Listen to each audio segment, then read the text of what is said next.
Welcome to the Bitcoin Infinity Academy, brought to you by the Plan B Network and Bitbox. I'm Knut Svanholm. This is the course on Sovereignty Through Mathematics, my first book. And I'm here, as always, with Luke de Wolf. Good morning, Luke. How are you today? Good morning, Knut. I'm excellent. I'm excited to cover this chapter on a new form of life. How are you today? All good. We're doing all the things, preparing for all the conferences that are coming up and stuff. The new version of Praxeology is just out on Amazon and bitcoininfinity.com, so excited for that. I think it's our most ambitious book yet, I'd say. So excited for that and excited to keep on doing the Academy. I love it all. Yes, absolutely. And the Praxeology, for those who aren't aware, is the bonus edition to the Mithril Adamantium membership. Basically, we're including the Praxeology course for free in that membership. So this is going to be the fifth course of the Bitcoin Infinity Academy. We're on course number 1 with Sovereignty Through Mathematics and Praxeology. Well, we'll get there eventually, but it's going to take a little while. But we're having a lot of fun, and hopefully you are too. So I'm ready to just dive in. I think, is there anything else to mention before we start? No, I'm just saying that this is the last but one chapter, I think. So after this book is done, we'll have playlists available and stuff, so you can go back to this and go through all the videos. And the Academy will become this great library of both videos and books. And I love doing it. So let's hop in and go to our Geyser fund, geyser.fund/project/infinity, to know more about how you can participate in these things and have a monthly call with me and Luke and, comment and ask questions about each chapter. It's well worth it. And as Luke said, you'll get the entire book bundled, signed books and t-shirts and whatnot. So yeah, everything is there. Perfect.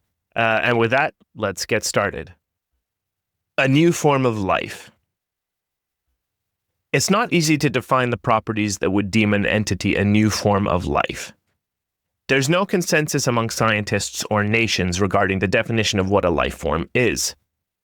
This is one of the main hurdles when it comes to defining artificial or synthetic life. How does one know when life is being created if there's no clear definition of what life actually is? One popular definition of life is that a living organism is an open system that maintains homeostasis, is composed of cells, has a life cycle, undergoes metabolism, can grow, adapt to its environment, respond to stimuli, reproduce, and evolve. Could Bitcoin fit into this description? In order to find out, we need to dissect both this definition of life and the basic properties of the Bitcoin network. Bitcoin is quite clearly an open system, but what does it mean for an organism to maintain homeostasis? Homeostasis is the tendency towards a relatively stable equilibrium between interdependent elements, especially, but not limited to, as maintained by physiological processes. The first part of that sentence perfectly describes what Bitcoin does. The equilibrium is the consensus between the nodes, which act as interdependent elements. One could even argue that they actually are maintained by physiological processes, since each node's decisions are ultimately made by human brains and not software. But for now, we'll examine Bitcoin as a life form from a non-meta argument perspective. The next part of the definition is that life is made up of cells, which the Bitcoin network also arguably is, especially if you count nodes as cells. Okay, interesting chapter, Knut. What are you getting at here with all this life cycle stuff? Yeah, this is one of those chapters that is sort of an embryo for a bigger chapter in a later book, and we go through this in a chapter in the inverse of Clown World called "We Are All Satoshis." How the node is actually the person and not the hardware and the software. But this is sort of the foundations for that, and alluding to here, what was the word? Non-meta argument perspective, that you can view Bitcoin as a life form even without admitting that each technical component is actually a person. There's a person behind every node. Yeah, interesting idea. I think the entire chapter is quite the interesting take. Definitely one of the more out there chapters for this book, but I think the important messaging here is something like that Bitcoin is really this new system, and there's a lot of parallels to I suppose the science of decentralized computing. Like, what does it mean to have a decentralized computing network over the internet? And lots of interesting stuff here. What gave you this idea originally, do you think? I don't remember where I got the idea from. Other people have written about the similar things, like Brandon Quidham, for instance, who wrote an excellent article called "Bitcoin is Mycelium" way back.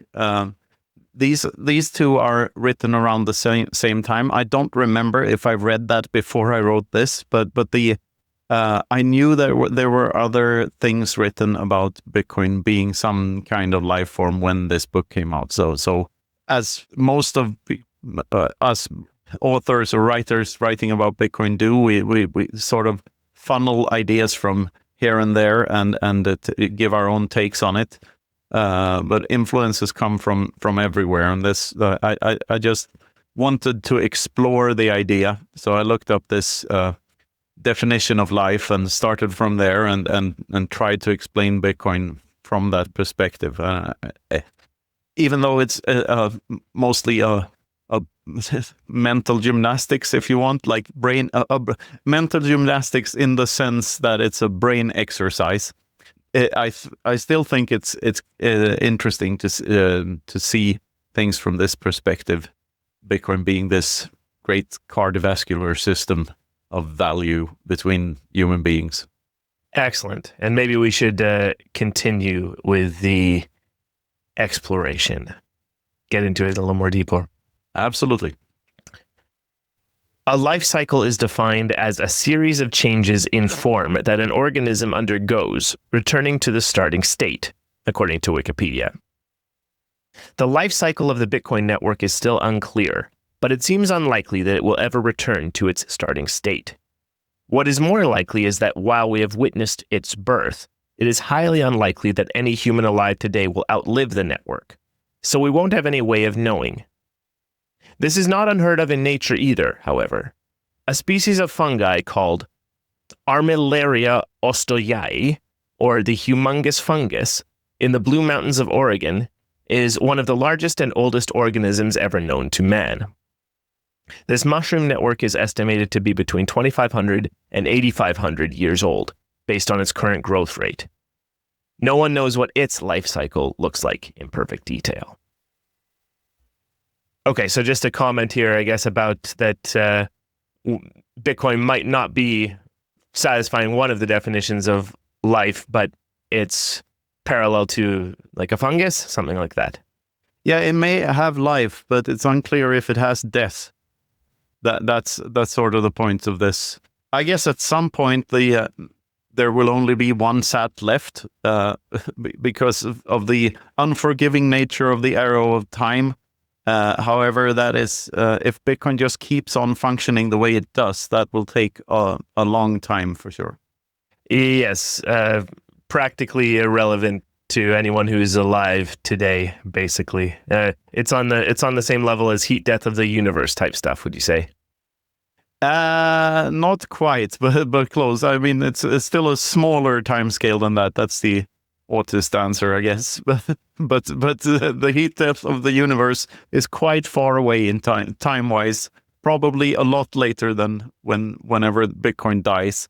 Anyway, the point of this is this specific paragraph is this fungi metaphor here, that there are organisms that can get like insanely old, and Bitcoin is probably one of those. Hopefully one of those. Hopefully, yeah. All right, moving on. The three main purposes of metabolism in a living body are the conversion of food to energy to run cellular processes, the conversion of food into bodily building blocks, and the elimination of nitrogenous wastes. Bitcoin's metabolism works in a similar manner. Bitcoin feeds on electricity, and its cellular processes are its transactions. Its body has its own building blocks, literal blocks, that are added to its body, the blockchain, roughly every 10 minutes. Malicious blocks are considered waste and are thus eliminated by the system. Bitcoin grows and adapts to its environment organically, exemplified lately by the development of the Lightning Network and other Layer 2 scaling solutions. It responds to external stimuli by showing a more and more ironclad resistance to change while still responding well to sufficiently clever improvement proposals. Like the Armillaria ostoyai, Bitcoin grows rather than reproduces, and it evolves over time by adopting good ideas and rejecting bad ones. Okay, it's some interesting stuff here, including, I think, a parallel between effectively the people who work on Bitcoin and cells, something like that. It's sort of like acting like the cells of Bitcoin are the people that do stuff that make the improvements, something like that. Yeah, or even the transactions. I think the people using Bitcoin as its cells, sort of like the individual Bitcoiner is the cell of the network.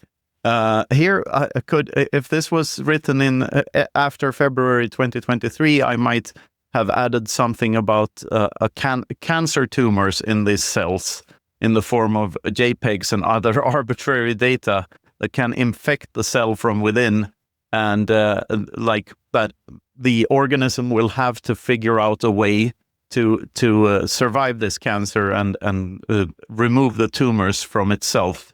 And that might not be an easy thing to do. However, it is crucial for the long-term survival of this mycelium network. Yeah, absolutely. Well, and I think this is definitely one of the strongest parts of this comparison, and it really comes down to that there are just so many people doing so many things on or to Bitcoin, and I think you're right. Ultimately, the transactions is the way that the organism itself grows up. It's what shows that people are actually using the network, adopting it as money.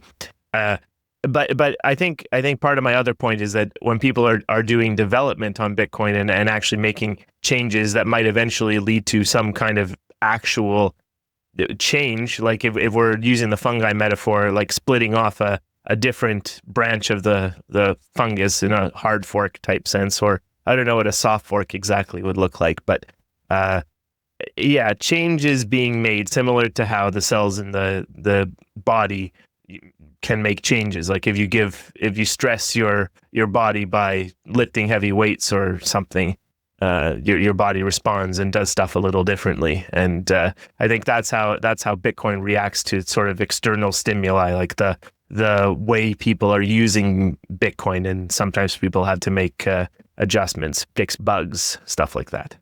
Yeah, and there are, just like in real life and in evolution, like on a timeline, there are very specific points in time where, like, humanity we had a common ancestor with the Neanderthals, for instance, and we branched off, we hard forked at a very specific point in time. There must have been a specific set of parents and two specific set of children that forked off. And the one of the forks didn't make it. Neanderthals are not around anymore, and humans are. And it's very similar to like the Bitcoin Cash hard fork in Bitcoin. We had a common ancestor, and we branched off, and the less evolutionary and advantageous fork just didn't make it, and the Bitcoin Cash isn't worth shit anymore. So, and I mean, another thing about this entire chapter is that you can use this metaphor in many different ways. I just chose to use like the Bitcoiners as cells and building blocks being like the blockchain being its body. You could also view the blockchain and the blocks as literal shit, like the fecal matter of the network, that it's not important once the block is like historic. The block only matters in the present. But like all metaphors around Bitcoin is this, Bitcoin is that, they're all flawed, and they all have some grain of truth to them. But it's important to remember that none of the metaphors is 100% accurate. Like a Bitcoin wallet is not really a wallet, more of a keychain, but something between the two. A blockchain is not really a chain of blocks. It's more like a spreadsheet that adds data. However, I love the exercise of just thinking of Bitcoin in metaphors and trying to explain it through different lenses, because I think with every new metaphor, you reach another set of your audience to orange pill, if you will. So yeah.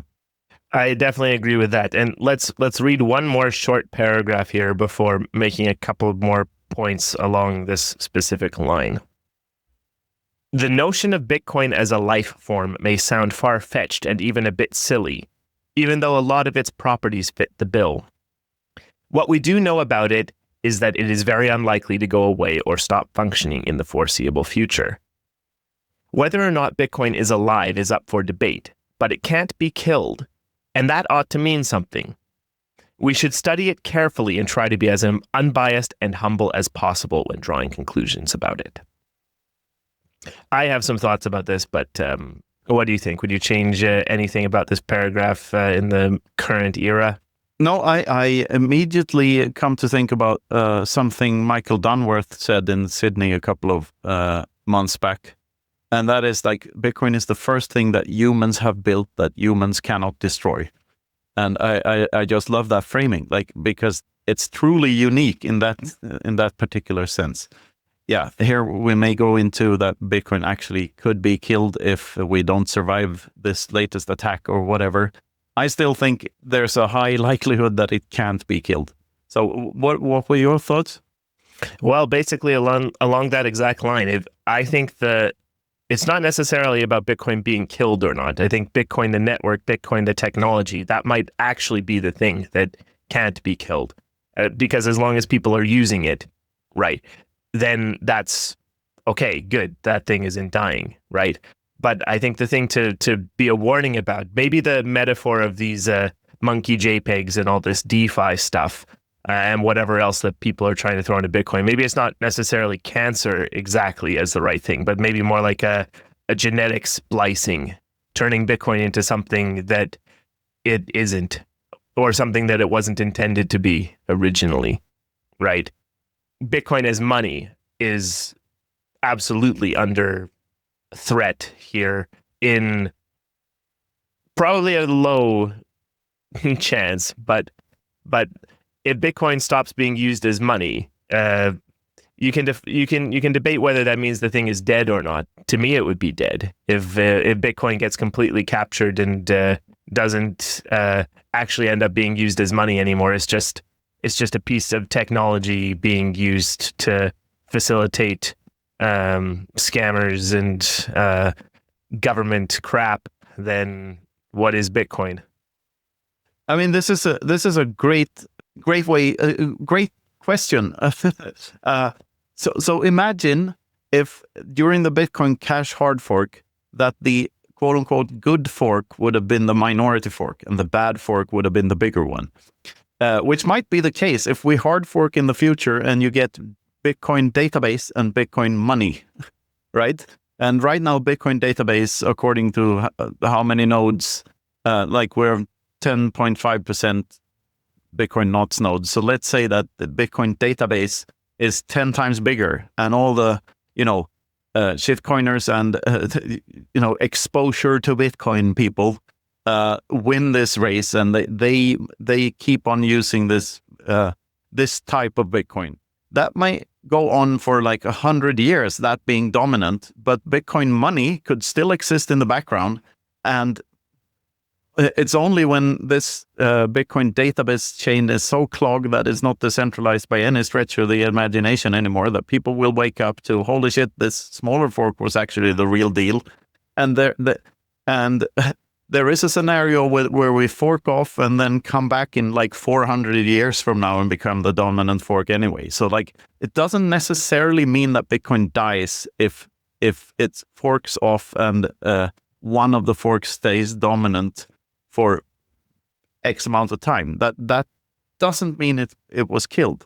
I mean, to be fair, like to the Bitcoin Cash people, that is still the original Bitcoin. They think that they are on the correct network, and I don't believe that it will ever happen that Bitcoin Cash becomes more valuable than Bitcoin normal, simply because of the fact that Bitcoin Cash is not decentralized. It has it doesn't have limited block space, and it has set a precedent for not having limited block space, meaning that this chain will, if used, will be clogged with shit, and it will be impossible to run a node because it will be very costly to do so, and therefore this chain will be controlled by miners and not nodes. So it's not Bitcoin. However, a fork where what I consider to be normal Bitcoin, or what we consider to be normal Bitcoin, like Bitcoin being used as money and not as monkey JPEG storage, that may fork off, be smaller, but come back in 400 years from now. We don't know. No, that's a great metaphor, though, and a great scenario. And I think, answers the question a little bit of whether Bitcoin can be killed. And you're right. I think Bitcoin can't be killed as long as there are people still using it. And hopefully we don't get to a point where there has to be a hard fork to save Bitcoin. And there's a risk of being the smaller chain, but the point stands. I think that's very good. No, it's sort of like if you have an ant colony in your garden, like several ant colonies on your grounds or whatever. There's a forest with a lot of ant colonies, and then there's an ant colony exterminator trying to exterminate all the ant colonies, and he succeeds. He thinks, because he destroys 99% of them. But as long as there's just one queen left, this whole thing may blossom again one day and turn into this big thing again. So you can hurt Bitcoin, but that doesn't necessarily mean you killed it. The idea is still there. Very good. Shall we continue? Absolutely. Speaking of fungi, one of the most important aspects of money is its fungibility. Fungibility goes hand in hand with privacy and censorship resistance. If certain Bitcoin addresses were to end up on a government's blacklist, they'd end up becoming less valuable than their not yet blacklisted neighbors. Look at what happened to the Indian rupee bills that were banned overnight by the Indian government in late 2017 in order to fight corruption. They're still in use, but only worth about 70% of the value they held when they were considered legal tender. If Bitcoin transactions can't be private, they won't be fungible. This would reduce Bitcoin's monetary capability. We're at a point in history where Bitcoin transactions can be completely private, but only a select few people know how to ensure that they really are. This is arguably Bitcoin's greatest flaw, and a very real hurdle on the way to mainstream adoption. Okay, some interesting stuff here. What do you think about this paragraph now? Oh, yeah, this is super interesting. It's just scratching the surface of many much bigger topics, like coin joins and the privacy of the Lightning Network and all sorts of stuff. Fungibility is interesting because what constitutes a fungible good is in the eye of the beholder. So it's entirely subjective. It's just like how what constitutes a homogeneous good is entirely subjective too. One person may enjoy apples over oranges, but to a third person, it might all be in the category of fruit, and then fruit is the homogeneous good. So if the more people that act as if KYC Bitcoins and non-KYC seed Bitcoins are the same thing, and the better off the network is.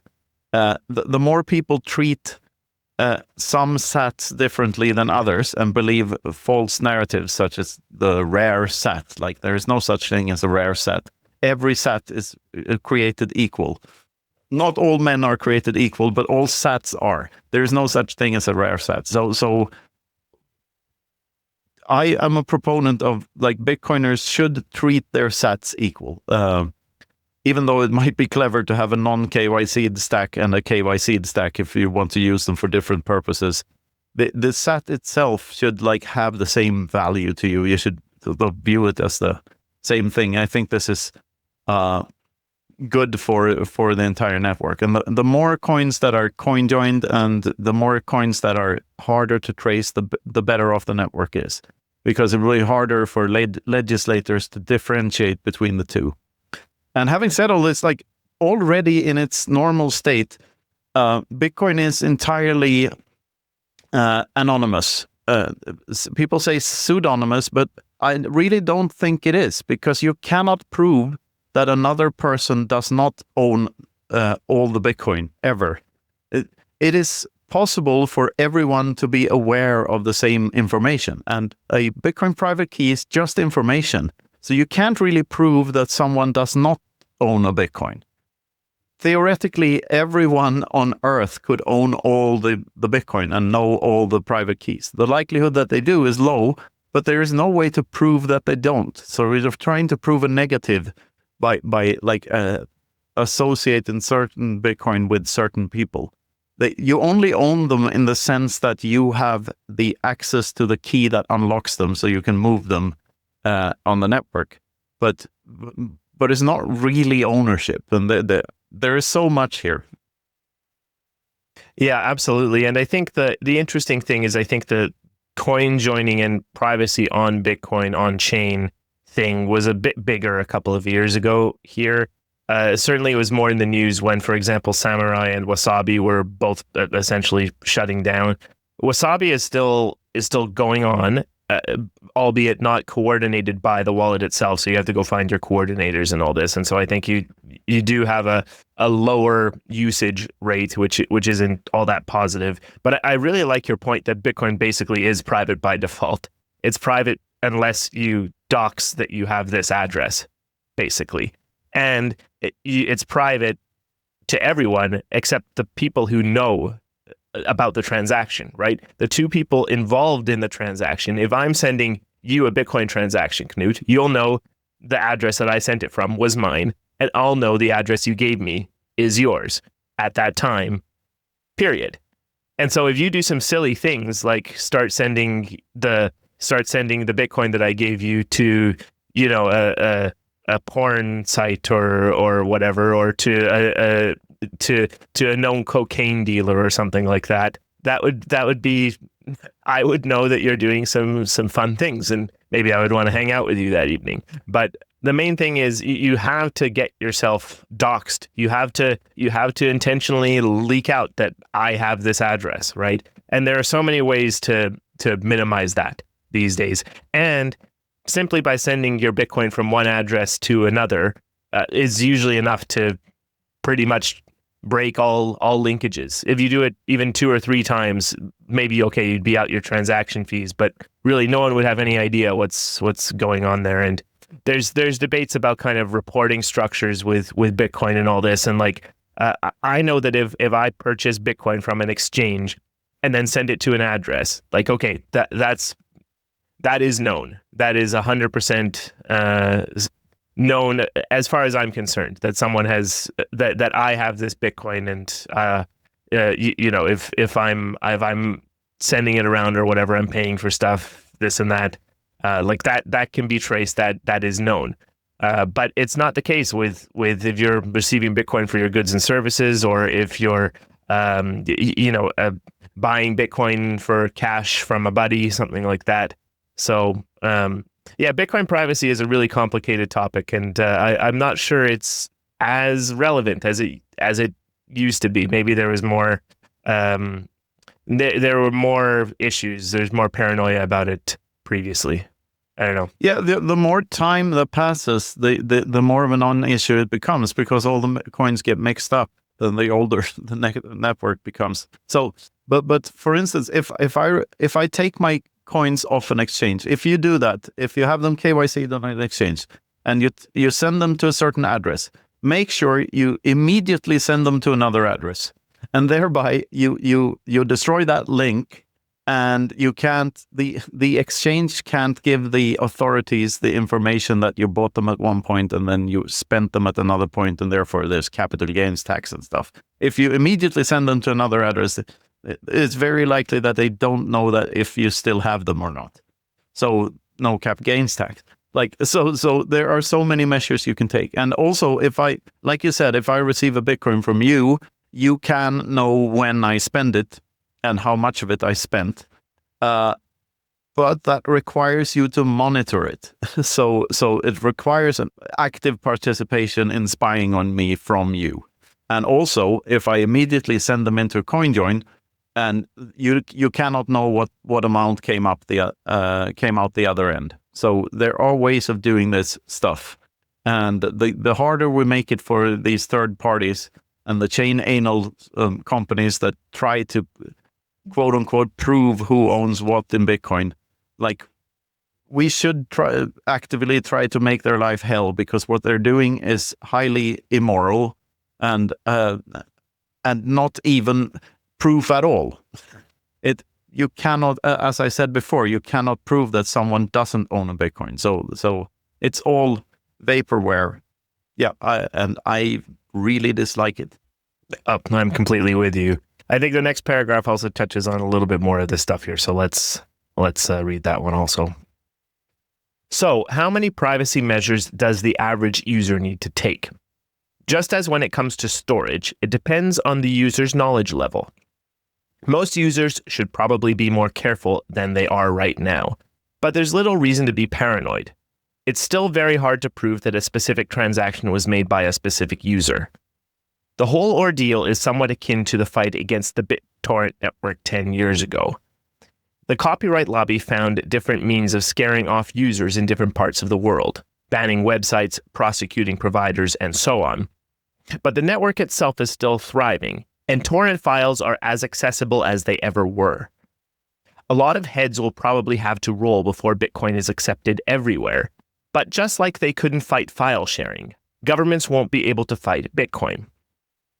Even the policymakers will understand the advantages of Bitcoin usage sooner or later. The word later is key here. If you want to be absolutely sure that what you do with your Bitcoin is legal, private, or worthwhile, just wait. Wait out the storm, and don't use them until they're fully acceptable everywhere. They'll be worth a lot more, and you'll have a lot more options in general. Remember, hodling is using. Yeah, very good. Emphasizes our previous points, I think. Yeah, there's a lot in this paragraph too. Like the first thing about you should do things on your knowledge that are like in your knowledge level. I think that's a great point. Bitcoin can be a very harsh teacher. If you do something wrong, if you're not careful enough, you can lose your coins. So you shouldn't fiddle around if you don't feel safe fiddling around. That's basically the point I'm making there. And also hodling is using, also important. It's this, I prefer medium exchange over time and space, as you know, rather than store value. I think the dichotomy is false. Of course, there is the argument that Bitcoins need to be used as a medium exchange over space for mining to function at all. But they are being used as a medium of time over space. And it's sure, the fees may be low because we're not using it as much as we should. But still, most users could be hodling and the network would be fine. Whereas people tend to forget that the difficulty adjustment algorithm works both ways. And it's not our problem if a specific miner goes out of business. And the only thing that the 10-minute interval and the difficulty adjustment adjusting every 2 weeks, it's still a thing. It doesn't matter. It's just that we're so used to hash rate always going up that we've sort of forgotten that it functions, if not even better, on the way down, because it throws like miners that don't have a sound business model off the market. Yeah, hodling is super important, and I agree. There's a lot of FUD that goes around about how will miners be continually incentivized to keep mining, and I mean it's a difficult one. If you're not moving your Bitcoin around on chain on the network, yeah, of course that's not giving the Bitcoin miners an incentive to keep doing it. But you're not everyone, I guess. Bitcoin is going to have reasons to move around, and more people adopting Bitcoin is very healthy for the network. And I think that's the big thing that's always going to keep this going. And I always come back to also that we're definitely a few more halvings away before the block reward is less than the fees collected on average, where fees will start to really be more important to the profitability of the network, right? I think it's at least 2 halvings, maybe a third, before they might start to become in pretty close to equilibrium with each other. And who knows, by then, what's going to happen in 10 years, 12 years? Like, I think Bitcoin adoption is only going to go up. And as Bitcoin adoption goes up, there's only going to be more things that hit the on-chain network. So, lots here for sure. Yeah, and we've had a couple of halvings, and Bitcoin is still functioning. Like the whole thought about mining and mining not being profitable in the future, like that should be in your original calculation when you decide to get the Bitcoin in the first place. Like that is part of the contract. And if you don't believe in that model, then stay off the network. I mean, it's still not the Bitcoiners' concern how miners make money, like and if they're profitable enough in the long run. And the whole notion is very weird because it's set up in the way it is because the thesis is that when fees take over completely, so the block subsidy is so small that it's smaller than the fees in every single block, then adoption will be so large so that won't be a problem. And I certainly believe that. Then you have others, like even Bitcoin developers, saying that we need, what's it called, tail emissions, and we need to at some point change the 21 million cap, and we will need to issue more coins and stuff. And I think that would be the absolutely the most detrimental thing to Bitcoin ever. And I don't believe it will ever happen because there is another word for 21 million maximalist, and that is a Bitcoiner. We are in it because we know it's limited in supply. Like that's why we love it. Is one, I would say most Bitcoiners appreciate that feature of the network more than everything else, or more than anything else. Like the finite nature of the asset is what makes it so compelling. So I don't give a shit about miners and how they make their money, as long as they do it, and as long as they don't do it by fooling people and selling JPEGs. So I do give a shit, but I don't give a piece of shit about. I do believe that this payout method that we have in the system is working, and it will continue to work. I think the big thing they leave out, the proponents of changing this, is that they think that like as long as Bitcoin doubles in value, in purchasing power with each halving, which it has done by far over all the past halvings, it has more than doubled. But as long as it keeps doubling, it's not a problem at all. Because then the miners are getting the same amount of purchasing power per block. So it's not really an issue. I see this as a non-issue. And they get even more because the fees will also still be increasing in purchasing power, but they'll become more higher and higher portion of each block. Yeah. Yes. So the block reward is made up of the block subsidy and the fees. If it doubles in purchasing power, that means it functions as intended.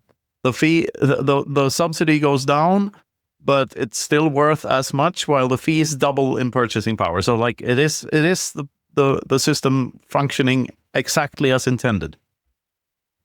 Absolutely. Yeah, lots here. I think we moved away from the privacy thing a little bit, but in general, I think just the point is keep it simple, stupid. And I think it absolutely applies here, honestly, with Bitcoin. If you learn to not trade, if you learn to not do crazy things with your Bitcoin, I mean, I think there's lots of great technological things, and making sure you have a setup that keeps you as private as possible. That's good. But sometimes the simplest things are just the best. Take your Bitcoin into cold storage and don't move it for as long as you can. I think that's the easiest keep it simple, stupid part here. Yeah, and people who did are more well off than people who didn't. Now, if you backtrack, go back 10 years, who are the winners there? The monetary maximalists who just hodled through all the storms, or the fiddly around database maximalists that wanted to do interesting things over and over again? And it's obviously the hodlers.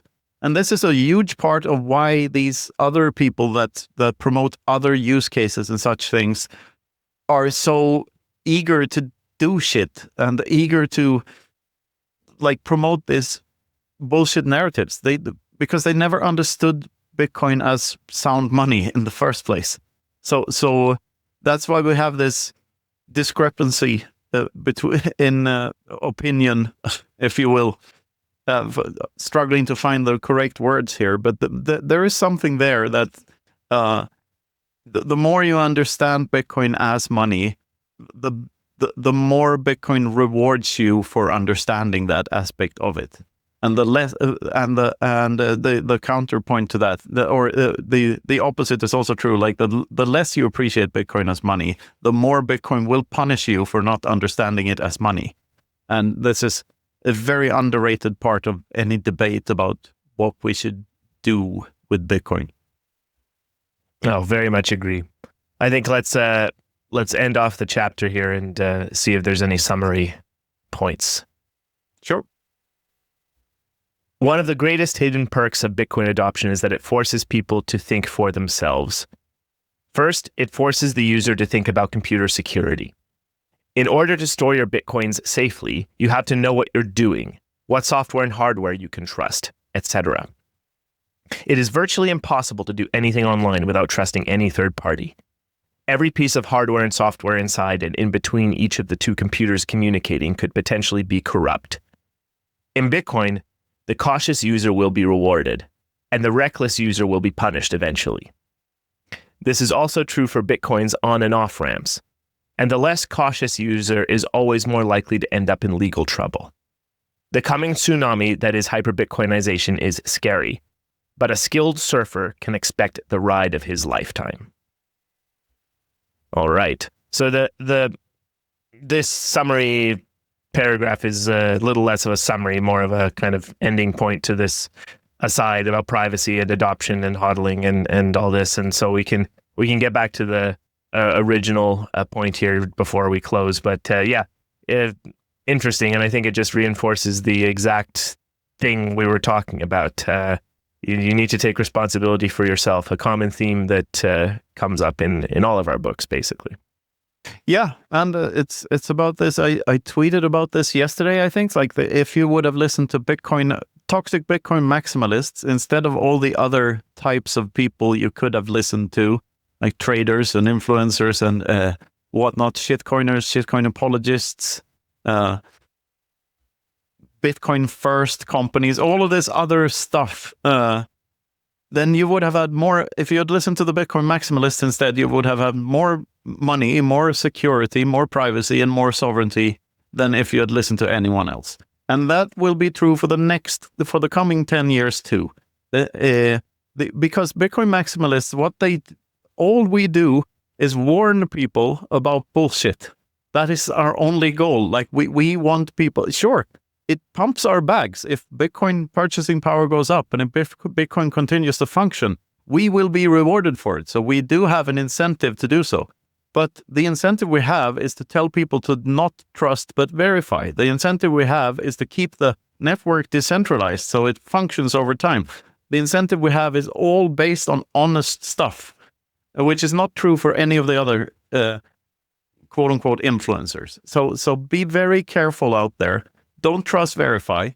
But if you need to trust, at least trust the people that tell you to not trust.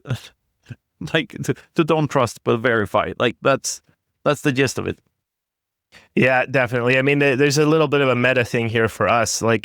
I think everything that we advocate for in the discussions that we try to create and all this, it's about amplifying the voices that say, hey, yeah, take your Bitcoin into cold storage, take responsibility for it yourself, and try to advocate for Bitcoin in ways that help it succeed and help bring other people to the network. Conviction deepening something like this. And yeah, it's a great thing that getting people to take responsibility for their money and for everything around that. We haven't seen the full effects of that yet. Absolutely not. And coming back to the kind of Bitcoin as life thing, like this organism, this form of life that's been injected into the world, I'm certainly excited to see what happens within our lifetimes, because whatever is after that is, well, we can't experience that, at least. But yeah, everything that is going to happen because Bitcoin came into the world and is changing the world for the better. I'm certainly no advocate for change for the sake of change. Change always happens. The world is not in isolation. There's always a trend towards things disintegrating and order becoming chaos again, that sort of thing. But Bitcoin is a really positive change so far, and I believe that this if Bitcoin can be considered a mind parasite to some extent, it's a very good mind parasite. If it's nothing more than, it might not be more than that, right? Like it's a mind meme in the minds of all the Bitcoin users. It's supported by this technological layer, but in the end, it's in everyone's minds, and it's changing the minds of humanity.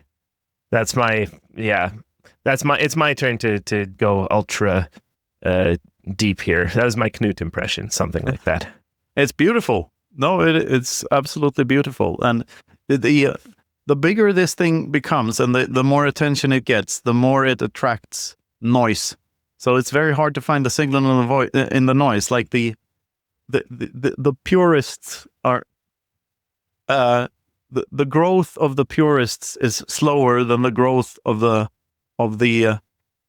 charlatans. So the higher Bitcoin's purchasing power, the more scammers you have. And the latest fad is sort of these companies that put quote unquote Bitcoin on the balance sheet, and you're supposed to buy their stock because if you do so, you get exposure to Bitcoin. Paper Bitcoin is not Bitcoin. Take them off of the exchange, hold your own private keys, run your node, do all the things. Otherwise, there's no point to any of this. So, yeah.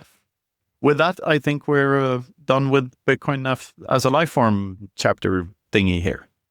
I believe we are. And so I think with that, first of all, let's thank our sponsors here. First of all, Plan B Network.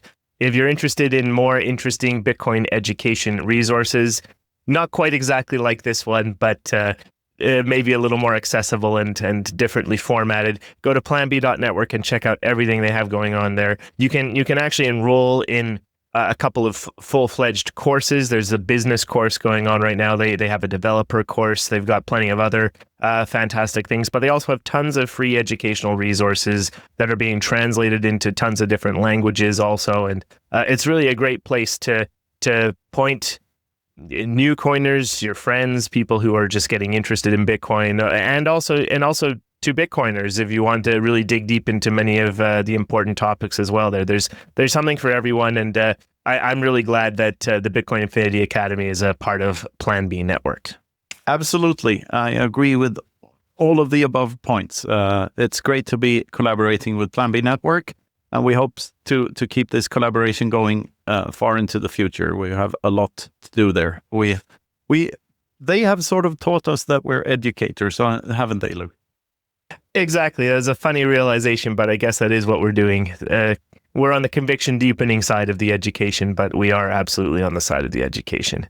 Yeah. There are many other good educational resources out there. I'd like to personally just recommend Matthew Cradder's Bitcoin University. I really like that channel, so that's a shout out. But yeah, we have other things to recommend too, especially the Bitbox. That's our favorite hardware wallet. It's a small convenient device that looks like a USB stick, and that it has all the good features a Bitcoin hardware wallet should have. It's easy to use, easy to access, but still very private and secure. So check out the Bitbox, Swiss-made super hardware wallet. Yeah, if you're taking your coins off of the exchange, the Bitbox is absolutely our recommended way to do so. So thank you as well to Bitbox for supporting our efforts with the Bitcoin Infinity Academy.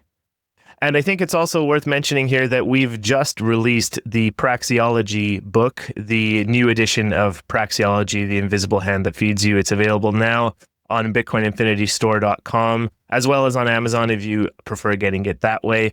But I've had a lot of fun reworking it with you, Knut. It's still absolutely your book. It's not like Clown World where we wrote it together, but I had great fun going through that with you and getting the new edition out. So from my part, I say go check that out. It's a great introduction to Austrian economics, human action, and as in other words, praxeology. Yes, it's my most ambitious work yet, and I'm super proud of it. And I hope this will become a go-to first book for Bitcoiners who want to learn about human action and Austrian economics. Fantastic. And I think the last thing to mention is also if you want to get involved with the Academy, go to our Geyser page, geyser.fund/project/infinity, and you can get all the details about how to join the Bitcoin Infinity Academy. You can follow along with our content on YouTube, Rumble, all the video platforms, the podcast platforms. You can read the chapters for free on Nostr. So that's all free. That's all available for everyone. But if you want to get more involved and if you want to support what we're doing, join the Academy. We've got plenty of perks, including for our Mithril Adamantium members, signed copies of all of the books that we cover and access to all of the courses we have here, as well as some t-shirts and other fun perks like regular calls. So check that out and you can see all the details there. Every little bit helps, and we really appreciate the support. And honestly, we're looking to build a community. That's really the part of the point here is building a community around these ideas and amplifying the good signal and getting these ideas more and more out there. So anything to add on that, Knut? No, not really. Use code Infinity everywhere on the internet. If you're buying conference tickets or hardware wallets or whatever you're doing, try code Infinity and see if it works. And remember to keep your chin up and brush your teeth. And with that, this has been the Bitcoin Infinity Academy. Thank you for listening. Bye-bye.